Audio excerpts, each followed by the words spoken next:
Travis was a 13-year-old, 200-pound walking life lesson that lived with his owners in Stamford, Connecticut. He spent his entire life... Bro, that thing is huge! He would do things like use the family computer, watch baseball on TV. He knew how to open doors with keys. And sometimes he'd drink wine out of a glass after a long day.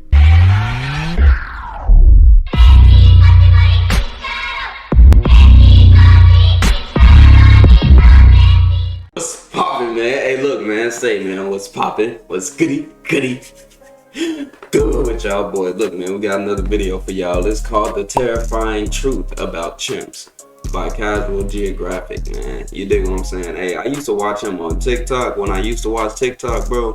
And I didn't even know he had a YouTube. And he's going stupid. You know what I'm saying? Congratulations, my boy. You know what I'm saying? Went from TikTok to YouTube. He probably going on Facebook. Hey, do your thing, my boy. Look, man, we about to get into the video. If you want to watch the video on your own, original video will be down below in my descriptions. Then my links to my podcast and Discourse. All will be down below in my descriptions, man. Let's go into this video, man. If you haven't already, get you a drink, get you a snack, get you a food. I said get you a food, get you a dinner, get you a plate full of, you know what I'm saying, macaroni, green beans, cornbread, you feel me? Whatever y'all like. Whatever y'all like with a good main dish. Ooh-wee. I'm getting hungry right now. Look, man, we're about to get into the video. I ain't gonna hold y'all up no longer. Let's get right into it, man. Real talk. 3, 2, 1. Yes, sir. Come on now. One of the world's scariest animals just got a whole lot scarier. And Planet of the Apes is slowly becoming non-fiction. Because apparently chimpanzees are out here murking gorillas. Scientists in 2021 witnessed a troop of chimpanzees basically jumping a family of gorillas. And when I say gang, we're chimpanzees is jumping gorillas? Keep in mind a silverback can weigh up to 400 pounds and could probably bench press your car. And according to witnesses, the silverback was eating chimps left and right like they were paper mache. But eventually the chimps overwhelmed the bigger silverback and even kidnapped a baby gorilla. I'm not going to tell you exactly what they did, but that family of 5 became a party of 4. And it wasn't even the last time. Because later that year, scientists watched the same group of chimpanzees do the same exact thing. Square up with a family of gorillas, kidnapped a baby, and erased its name from the census. And it's not like we didn't know chimps were about that. They often hunt bush babies and vervet monkeys, and we've even seen them use weapons like spears to do it. But it's one thing to hunt something that weighs like 5 Skittles. Going gorillas is another tier of black Air Force activity. Which is why I'd rather be locked in a room with a jaguar than a chimp. Because at least the jaguar gonna make it quick. That's exactly right. Chimpanzees have been known to hunt using spears, and the way they do it is not pretty. So what you gotta remember is these sociopaths share about 98% of their DNA with us, and they have more in common with humans than just thumbs. They're part of the special class of animals that can create and use tools, and chimps are probably the best at it. They'll take twigs, stick them in mounds, and literally go fishing for termites. They'll use stones as hammers to crack open nuts, and it's actually a lot harder than it looks. They'll use leaves as sponges to drink water, sticks to steal honey from bees. Some have even been seen making and using stone flakes, which are really close to what early humans used to make back in the day. But yeah, chimps also use spears by breaking off a stick, sharpening one end with their teeth, and then shoving it into the hollow part of a tree trunk. Cause they know that smart? Sleep. Scientists watched them stab bush babies and force them out of their hiding spot in trees, where they proceeded to tear them apart and eat them alive. So they don't actually yeet the spear the way a lot of people probably thought, but they're definitely too smart for everyone else's good. Also, fun fact, out of all the animals I've talked about, a chimp was probably the closest to ending my entire way of life. But that's a story for another video. Alright, so here's... Sheesh. Bro, get this ad move, ad, bro. Nobody care about this game, man. You know what I'm saying? We're done. I'm not ready for it. Here's a story of how chimpanzees really ended my entire way of life. So this was in Senegal, that little country right there. I was visiting for a couple months, and me and some family decided to go to a zoo that, looking back, was way too rundown to be called an actual zoo. The only thing separating the chimps from the general public were prison bars that were wide enough to stick your hand through. And before you even think it, no, I did not stick my hand into the chimp cage. I was 7, but I wasn't stupid. Now, if you wanted to see stupid, you'd have to look at the people around us. But some of them thought it'd be funny to throw things inside the chimp enclosure. Bro, that's like hurt it, but I guess to scare it. Either way, nobody in that zoo was winning an award. Especially when someone started tossing rocks in there. Uh-oh. Yeah, let the stupidity marinate. I just remember watching the chimpanzee just sit there and take it. Until the people ran out of rocks. It wasn't until the chimpanzee started picking the rocks up that the people realized just what they did. They just gave an animal with thumbs and no regard for anything human ammo. So yeah, as you'd expect, the chimp started fastballing the stones back at the crowd, and all we could do was run and take cover. And I vividly remember crouching behind a bench, and when I got up, a rock flew past not more than 4 inches past my right eye. I was really just bad luck away from either doing this video with a glass eye or not doing this video at all. Look, you can say size matters all you want, But 4 inches made a difference that day. This picture might look cute, but it's actually one of the most disturbing things you'll ever see. He said I'm about to tell you one of the most messed up that stories day. you've never heard of. So this guy, Dr. Kellogg, had the question I'm sure all of us have had at least once. Dr. Kellogg. What would happen if you raised a human without teaching it a language or having it around any other humans? Like a nature versus nurture kind of thing. It's one thing to think it, it's Why another would to you be on do that? CPS's watch list. So this guy had a human son, Donald, that he raised with a female chimpanzee he adopted named Gua. So he treated 10-month-old Donald and 7-month-old Gua the same in ways that would have had CPS, PETA, and the Geneva Convention pulling up. The experiment was weird. He would tap on both of their heads with a spoon just to hear the differences in the sound of their skulls. He would purposely make loud noises and provoke them just to see who would react first. At one point, he even spun Donald around on a high chair until he started crying. It got really dark really fast. What is he doing? Especially when the human Donald started acting like his surrogate chimp sister. Walking on all fours, being overly aggressive, and even biting people.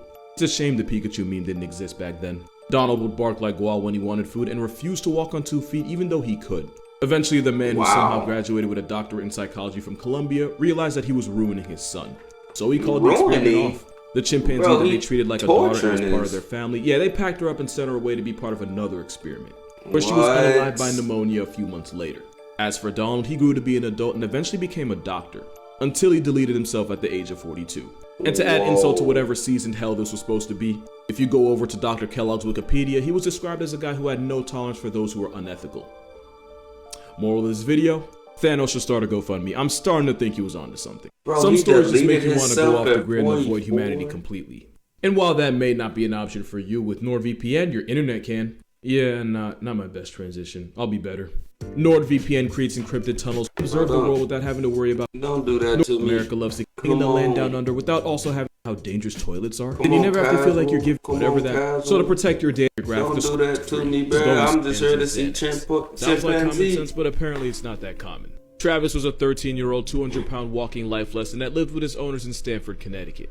He spent his entire life. Bro, that thing is as one of them. huge. He would do things like use the family computer, watch baseball on TV. He knew how to open doors with keys, and sometimes he'd drink wine out of a glass after a long day. Everyone knew him. He'd even greet police officers whenever he would see them around in the neighborhood. I want you to remember that for later. Travis even drove a car, and he did it more than once. It's like if this dude was an actual member of society. Now, what would happen in 2009 wasn't out of nowhere. The red flags were there.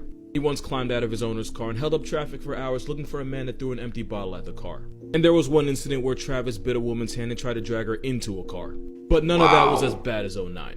I'm not going to make any jokes because this was honestly one of the most traumatizing things I've ever seen. Because one day in 2009, Travis left the house with his owner's keys and the owner and her friend Charlotte Nash tried to get him back.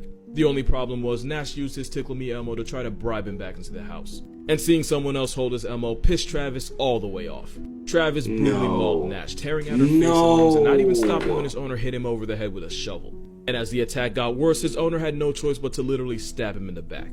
And a literal butcher knife to the back only made Travis angrier. You're not lying. Yeah, the same police from earlier. It took multiple bullets just to get Travis to stand down. Travis went back to the house, went to his cage, and passed away. The victim survived the attack, but Travis had ripped over 90% of her face off, like lips, eyes, nose, they were all gone. And I am telling you right now, do not Google that if you have a weak stomach.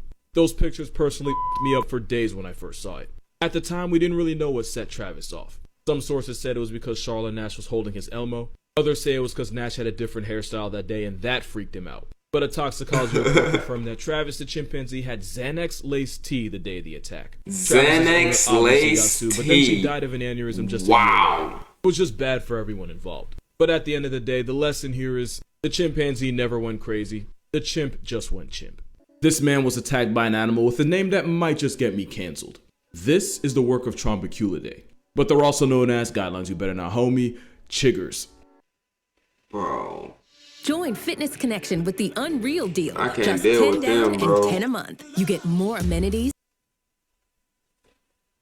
A word that sounds like it has the how do you potential to know offend all this, multiple bro? ethnicities. Well, he Not to be probably confused with a species of researched, parasitic flea known as jiggers. And honestly, I don't know what sounds worse. Chiggers, or chiggas, which is apparently less offensive, is a type of mite found all throughout the world, but the most infamous ones are found in the southeastern US, Midwest, and Mexico.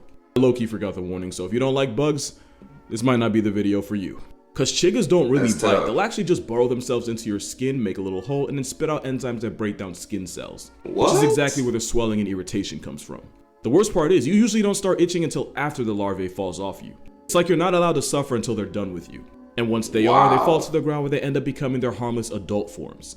And normally the bumps they leave heal on their own. Also, the chiggas in North America usually don't carry disease, they're just really annoying to be around.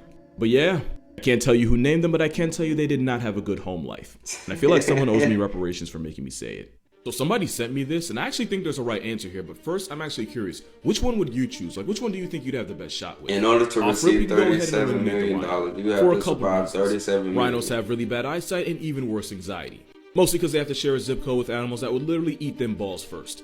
Life is multiple choice, and rhinos consistently choose battery. So if this anxiety-riddled warhorse has a panic attack near you, you will be a chalk outline. The Komodo's an instant game over too. Because Komodos don't flatline their prey with bacteria the way we thought they did. But this homicide kill is actually venomous. And they've been known to dig out human graves and eat the corpses, so don't think you can't get what? Too.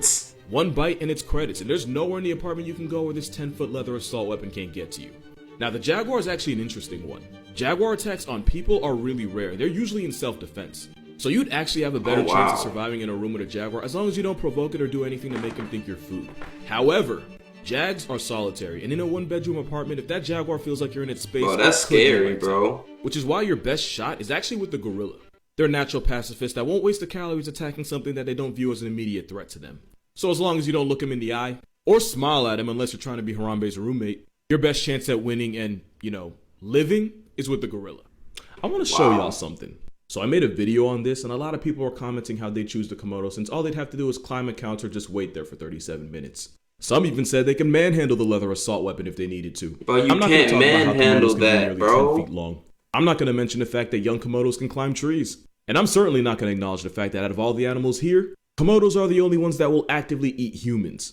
Nah, I'm not going to talk about any of that. Instead, I'm going to show you this.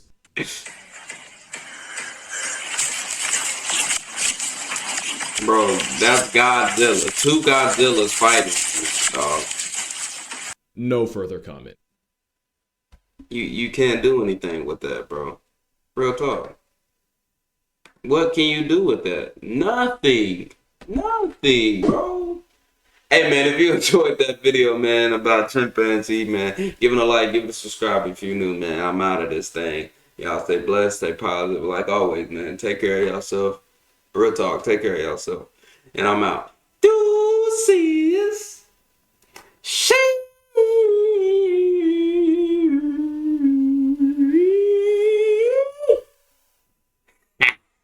Hey, check out these videos right here, though. You know what I'm saying? Check out these videos. I'm out. I love y'all. Stay blessed. Quit all that tough shit you talking, you know that you weak. Hey, we really been on the streets, like 24/7 that day of the week. Just wait till they let all my dogs out the leash. Hey, so much ice on my skis. Yeah.